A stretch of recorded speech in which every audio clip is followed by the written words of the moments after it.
रोज की तो चाय बनाए और दही बनाए। हेलो दोस्तों, तो कैसे हैं आप सब। मैं तो बहुत ही अच्छी हूँ और आज मैं आपके लिए लाई हूँ एक नई कहानी आपकी पुस्तक रिमझिम कक्षा 3 से।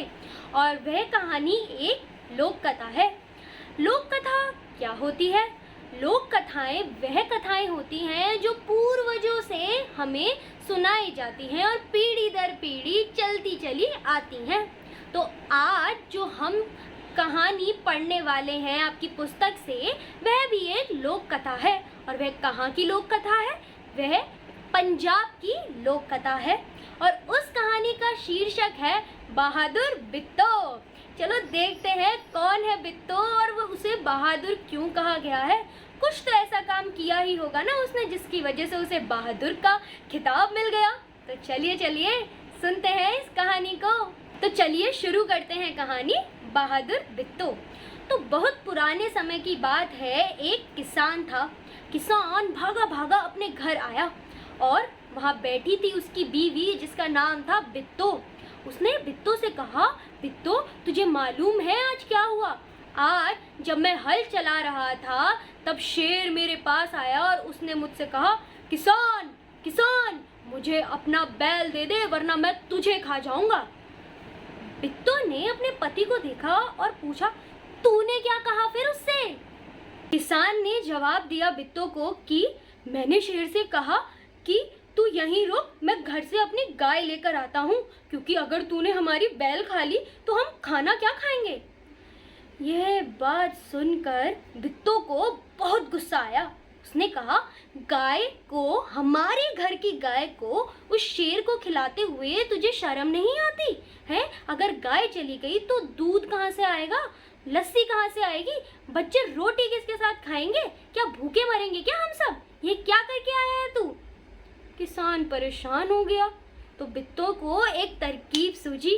उसने बोला कि एक काम करो, तुम जाओ खेत पर और क्या करना, शेर को बोलना कि मेरी बीवी आ रही है और तुम्हारे लिए खाने में घोड़ा ला रही है। तो किसान डरता डरता शेर के पास पहुंचा और बोला, शेर आपका उस गाय से क्या होता? हमारी गाय तो बड़ी मरियल सी है, तो मेरी बीवी आ रही है और वो आपके लिए ताज़ा मोटा घोड़ा लेके आ रही है।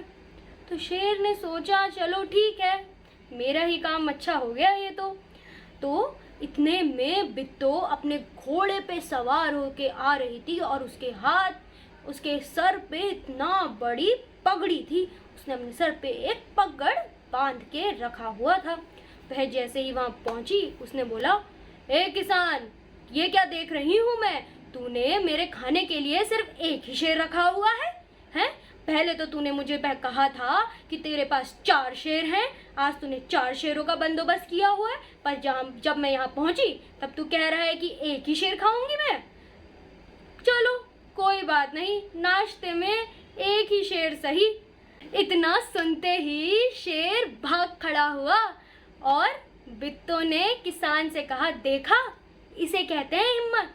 तुम तो इतने डरपोक हो कि उस शेर के मारे हमारे घर की गाय उस शेर को खिलाने चले थे। हाँ। उधर शेर की आंतें फड़फड़ा रही थी, उसे इतनी भूख लग रही थी। तभी वहां पे एक भेड़िया आया और पूछा, क्या हुआ महाराज, बड़े परेशान लग रहे हो? तो शेर बोलता, अरे मत पूछो भाई, आज तो बड़ी मुश्किल से जान बची। आज पता नहीं कैसी राक्षसी से पाला पड़ा, वह तो 4 शेर नाश्ते में खा जाती है। यह बात सुनकर भेड़िया हंस पड़ा, क्योंकि वह सारा तमाशा सुबह सुबह उस झाड़ के पीछे से देख रहा था। छुपकर उसने सब कुछ देख लिया था। तो अब वह हंस रहा था शेर पर। उसने कहा, अरे महाराज क्या कह रहे हो, वह कोई राक्षसी नहीं, वह तो बिट्टो है, बिट्टो। अब आप मेरे साथ चलो, आपको बैल न दिलाई तो मेरा नाम भी भेड़िया नहीं। बहुत कहने सुनने पर शेर मान गया कि चलो, क्या पता मेरा उल्लू बन गया हो। तो वह मान गया कि चलो चलते हैं दोबारा से उस किसान के खेत पर। लेकिन उसने एक शर्त रखी कि तुम अपनी और मेरी पूंछ आपस में बांध लो, ताकि कहीं तुम भाग जाओ तो तो अगर हम वहाँ जाएंगे तो हम दोनों की पूंछ एक दूसरे से बंधी होनी चाहिए। अब दोनों जने पूंछ बांधे हुए किसान के खेत की ओर चल दिए। किसान ने शेर और भेड़ियों को आते हुए देखा तो उसके तो होशो हवास हवा हो गए। अब वह इतना डर गया, लेकिन बिट्टो जरा भी ना घबराई। जैसे ही उसने भेड़िए और शेर को आते हुए देखा, वो भी पूंछ बांधे हुए, उसके दिमाग में एक और खुराफात आ गई। उसने जोर से कहा, ए भेड़िए, तुझे मैंने कहा था कि अपने पूंछ से बांधकर 4 शेर लाई हो, 4 शेर खिलाएगा तू मुझे, और तू कितने लाया? सिर्फ 1, वो भी ये मरियल सा। इससे कैसे भूख मिटेगी मेरी? हैं?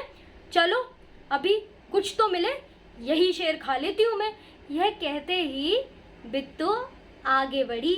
शेर के होशो हवास उड़ गए। वह इतना डर गया कि वह वहां से भागने लगा। उसे लगा कि भेड़िए ने उसके साथ चालाकी की है और उसका बुद्धू बनाया है और वह उसे यहाँ पे बिट्टो से खिलवाने लाया है, तो वह वहां से भाग गया। भेड़िया बहुत चिल्लाया कि अरे शेर रुक जा, ये बेवकूफ़ बना रही है तुझे, ये पागल बना रही है, ये झूठ बोल रही है। पर शेर को तो अपनी जान प्यारी थी, वह वहां से भाग गया और कभी भी नहीं लौटा। अब बिट्टो और उसका पति किसान उस जगह पर बड़े आराम से रहने लगे, क्योंकि उन्हें पता था इस काम के बाद शेर कभी भी वापस नहीं लौटेगा। वाह, बिट्टो तो सच में ही बहुत बहादुर थी।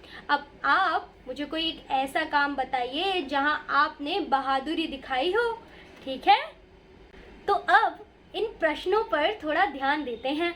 यहाँ लिखा है कहानी में ढूंढो, तो इन प्रश्नों के उत्तर हमें कहानी में ढूंढने हैं। तो पहला प्रश्न क्या है? शेर किसान से क्या लेने गया था? तो शेर किसान से क्या लेने गया था जब कहानी शुरू हुई थी? तो इसका उत्तर क्या होगा? इसका उत्तर होगा शेर किसान से बैल लेने गया था। जी हाँ, शेर किसान से बैल लेने गया था। दूसरा प्रश्न है, शेर ने बिट्टो को राक्षसी क्यों समझ लिया था? तो आपके हिसाब से शेर ने क्यों समझ लिया होगा बिट्टो को राक्षसी? इसका उत्तर होगा शेर ने बिट्टो को राक्षसी इसलिए समझ लिया था क्योंकि उसने सर पर बहुत बड़ा पगड़ और हाथ में दराती ले रखी थी। तीसरा प्रश्न है, बैल की जान कैसे बची? तो कैसे बची थी बैल की जान? बैल की जान बिट्टो की बहादुरी की वजह से बची।